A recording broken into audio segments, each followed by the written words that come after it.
After a fire at its Bukit Panjang facility yesterday, SingTel's services are expected to be fully restored only by 7 a.m. tomorrow.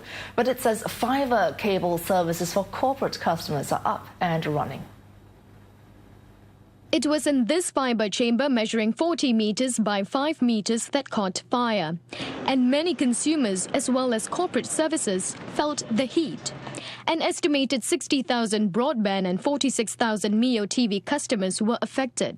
About 150 mobile base stations as well as some 4,600 circuits that cater to its corporate services were also down.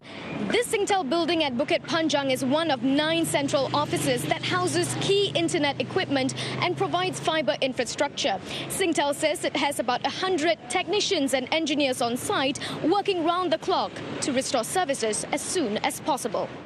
On Wednesday, the fire broke out at about 2:15 p.m.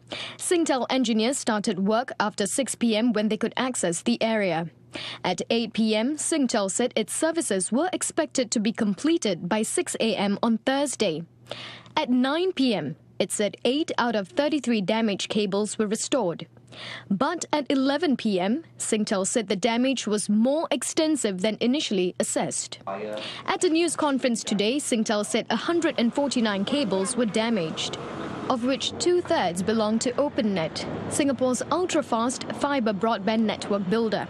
SingTel is using a splicing method to restore services, which means cutting off the burnt areas of the fibre and rejoining them. When asked about its contingency plans, SingTel said its fibres are separated into 3 chambers in the cable room. As one of the 3 chambers was affected by the fire, traffic is now being diverted to the 2 unaffected chambers. The fibre services is being impacted primarily in the northern and western area. It is definitely not a nationwide outage because we have the physical diversity in place. And as we progress to restore the service, smaller and smaller areas will find that the services will be being recovered very quickly. SingTel explained that services like banking as well as ATMs were affected as the telco aids in their communication transactions. The telco added compensation details will be revealed later. Minister for Communications and Information Yaacob Ibrahim visited the SingTel facility where the fire broke out.